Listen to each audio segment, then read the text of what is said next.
What? 2 raised to 3 raised to 4 all the way to 2018. And the same thing, oh, not the same thing, but you're starting at 3 on the right side. And they're the exponents of cosine and sine. This is not what I signed up for. How do you even start?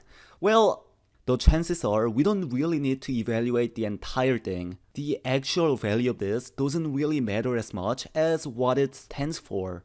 And it looks like in this case you're raising 2 to some power, and when you raise even number to any power, any integer power I mean, you should get an even number in return. So you know this entire thing is even, and by the similar reasoning, you're raising an odd number to some power, and when you raise odd number to some integer power, we are going to get odd number. So you know this entire thing is odd. So maybe that's something we need. I don't think we need to worry about the actual value of the crazy expression.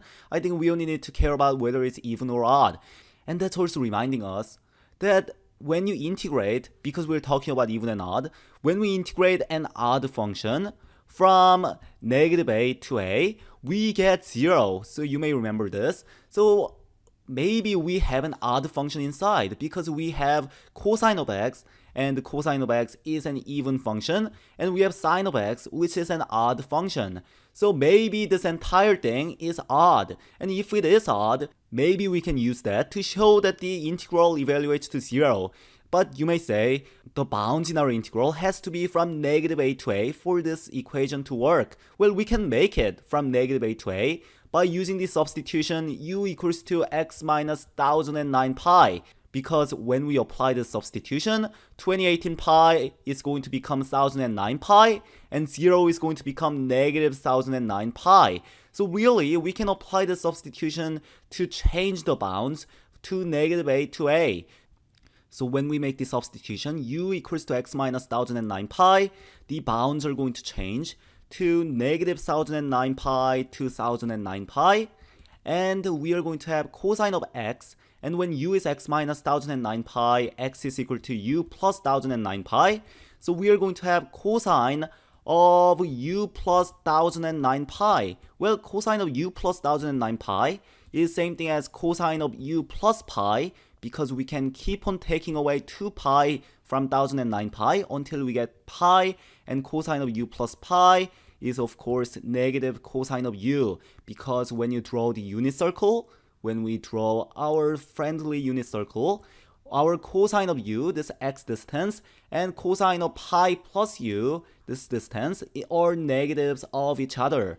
And we also see that for sine of u plus 1009 pi is going to be negative sine of u, because this y distance, sine of u, and this distance, sine of u plus pi, are negatives of each other. So knowing this, we have cosine of u plus 1009 pi, or we have negative cosine of u to even powers. So we have negative cosine of u, that's what cosine of u plus 1009 pi is, to some even power. And we have sine of u plus 1009 pi, or negative sine of u to some odd power, and of course dx is du using the substitution. So we have du, and what do we have? Well, negative 1 to even power is going to be positive 1, so this negative sign can go away, and negative 1 to odd power, this negative 1 to odd power is going to be negative 1, so let's take the negative 1 sign outside. So this is what we have. So what do we want to show? We want to show that this function is odd, because once we show that this function is odd, we have integral from negative a to a of odd function, which is going to tell us the answer is 0. So let's see if we can show that this thing is odd. And the easiest way of doing that is by plugging in negative u, into u. So what happens when we plug in negative u? Cosine of negative u is same thing as cosine of u. So we are still going to have cosine of u to the even power, because cosine of negative u is same thing as cosine of u. And when you plug in negative u into sine, you're going to have sine of negative u, which is going to be negative sine of u to odd power. But again, negative 1 to odd power is negative 1. So we are going to have cosine of u to the even power. sine of u to the odd power, and negative is going to go out. And realize that when we plugged in negative u, we now have the function that's negative 1 times the original function. Our function is now negative 1 times that, and that's telling us that our function is odd, and we know this integral evaluates to 0. So this integral was actually really easy. It was just written in a confusing and unnecessarily complex way.